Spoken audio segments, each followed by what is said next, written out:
I wonder if you've ever had an awkward conversation. Perhaps you've had to sit down as a family, or maybe with your boss, or with someone who works for you, or perhaps with a neighbour or a friend, and start a conversation with words like, we need to talk about. We need to talk about our marriage. We need to talk about where you and your friends go late at night. We need to talk about your attitude. We need to talk about the work you're doing. We need to talk about your dog's constant barking. I think most of us would prefer not to have awkward conversations. And in churches, I think we're particularly good at avoiding awkward conversations, preferring instead not to confront behaviour or situations that bother us. We might even justify this by saying we don't want to hurt other people's feelings. And after all, aren't we meant to love one another? The thing is, avoiding the awkward conversations means we end up living lives that are less than truthful. And less than truthful also means less than free. And so this morning we're going to have an awkward conversation. You see, we need to talk about Herod. In the Bible, there are two accounts of Jesus' birth. Luke tells us about all the things that are familiar from our nativity plays: the angel's visit to Mary, the journey to Bethlehem to be registered, the manger because there was no room in the inn, the angel choir singing the good news to the shepherds, and their visit to see the newborn Jesus. In the other account, Matthew's account, we don't have any of these things. Matthew doesn't tell us about the shepherds. He doesn't tell us about Bethlehem and the angel's visit to Mary.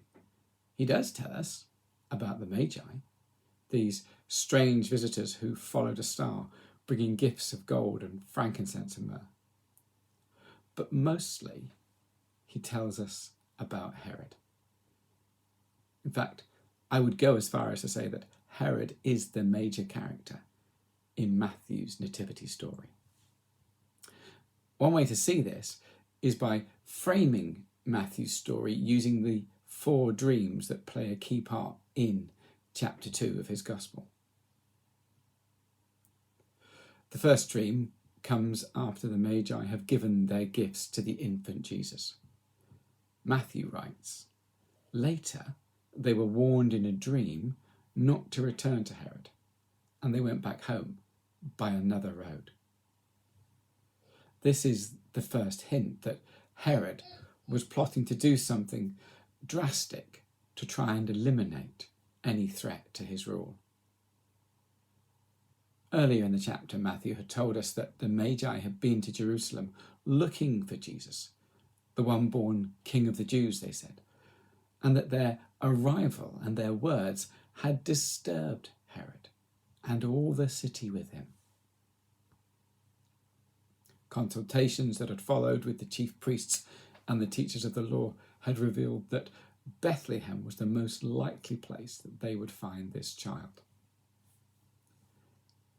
But then, in a sinister move, Herod met with the Magi in secret, where he made the request that they come back to him once they had found out where the baby was.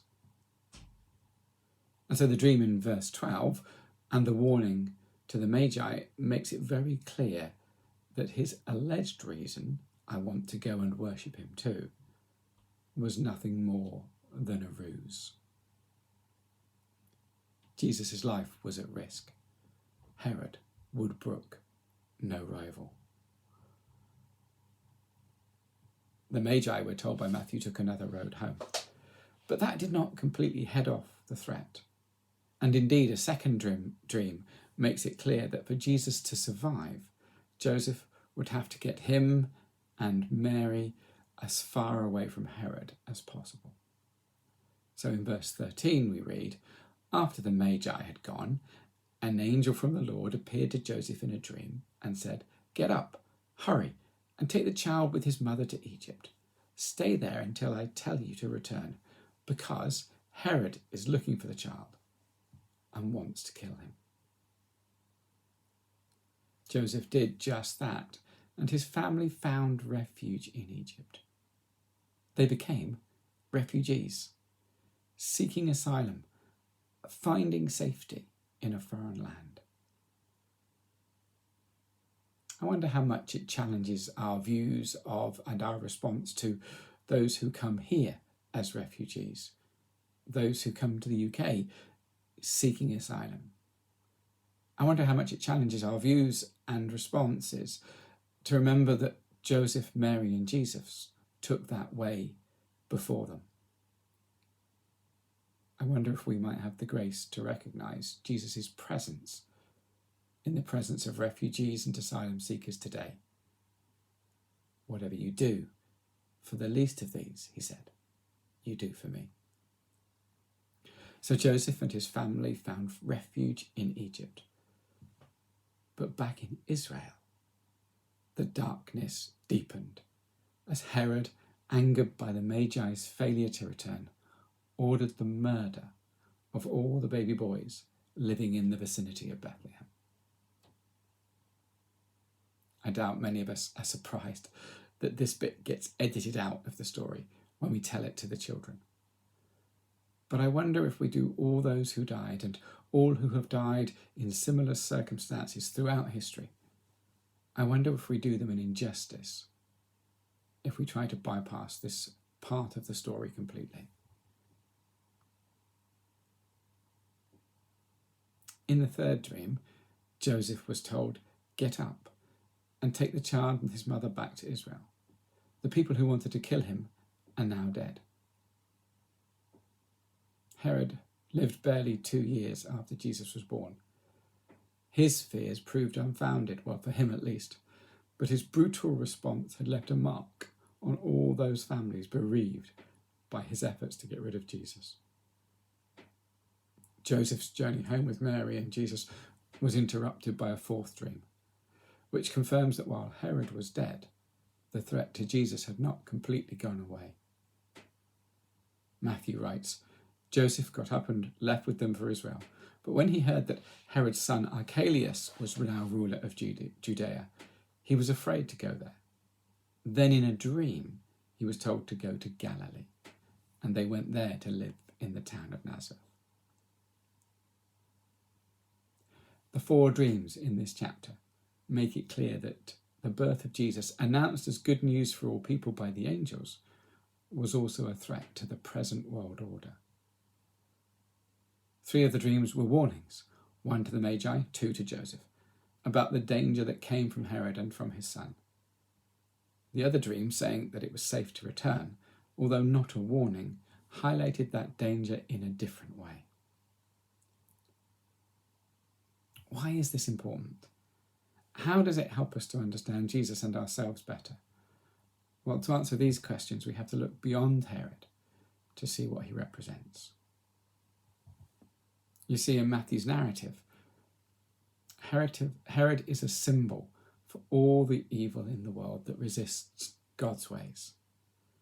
I don't mean that Herod was not a real figure, but rather that his response to Jesus was not just a personal one. Herod's attempts to eliminate Jesus would not have been so brutal had he not had an army willing to carry out such a diabolical order. Doesn't it bother you that people are so willing to follow orders when they are that bad? Herod's army was not the first nor the last. 6 million Jews were put into the gas chambers. But Hitler did not take them all in by himself, one by one. And in living memory, tragedies like the Rwandan Genocide, in which around 800,000 Tutsis were killed by their Hutu neighbours, or the brutal murder of Bosniak men and boys at Srebrenica, remind us that the human heart is capable of despicable things. And it's not just those who carried out these things that should carry the blame. We cannot excuse those who sat back and did nothing to prevent the crime. The biblical story is that the world is in the grip of an evil that is bigger than just Herod or Hitler, but also that this evil has infected every one of us. It's too easy to blame all the ills of the world on the obvious candidates and overlook how complicit, how involved we all are in one way or another. And that's why we need to talk about Herod, even if it is a bit of an awkward conversation. For what motivated Herod? Fear, ambition, a lust for power, desire for security, greed, envy. All these things were probably factors to some extent or another. All these things resist the coming of Jesus. And all these things are at work in us as well. When the Bible says that the world is in the grip of evil powers or principalities and powers and other forces resistant to God, it does not mean that human beings are powerless. On the contrary, it is in and through human beings, selfish, deceitful, ambitious, greedy, fearful, insecure human beings, people like you and me. It's in and through human beings that these powers are most at work. I might not have done what Herod did, but I am deluded if I think that I am not capable of doing what Herod did. Or at the very least, I am more than capable of letting Herod get on with it while I turn a blind eye or keep my head down and say it's not my problem. I think this might be one of the hardest things for us to acknowledge. But all of us have, and we continue to resist Jesus' coming, just as Herod did. Even as those who claim to follow Jesus, we often resist his coming by the choices we make, pursuing narrow self-interest rather than a broader, more generous, more compassionate kingdom agenda. We may not go to the lengths that Herod did to protect himself, but look at what happens when the press reports problems in the supply of toilet rolls or pasta or, as has happened quite recently, petrol. All of a sudden we start to think about whether we've got enough and we stock up just in case. But do we think about whether there's enough for others? Or does that not really matter, as long as we're okay? We may not have followed an order as despicable as the one Herod gave, but all of us can be tempted to go along with the crowd, to do what our friends do, even if we know what they are doing is wrong. To do what our boss tells us, even when that means doing a shoddy job or misleading the customer or cheating the taxman. And while we may not have shut our ears to the cries of Bethlehem's mothers, when we see someone being racially abused in the street, do we say something? Or do we walk on by, hoping that someone else will? Do we speak against injustice, or do we think it's safer and easier just to say nothing? We need to talk about Herod, because Herod reminds us of what our world is capable, of what we are capable, and of why we need a saviour. We might like to think that we'd have been there with the shepherds, marvelling at this child about whom the angels sang, or with the Magi offering our gifts, just as they gave him gold and frankincense and myrrh. But the reality is that we're all just as likely to have been with Herod, or with his army, or among the thousands in Bethlehem and Jerusalem and the surrounding areas who just shut their doors, closed their ears, and waited for the morning to come. We need to talk about Herod, to see how we resist God's coming, how we resist God's way in our world today. Because then we'll see why we need Jesus' help. Not just his forgiveness, although we definitely need that, but his help to live differently, to live more generously, to live as God has called us to. in the hope of a different future. We need to talk about Herod.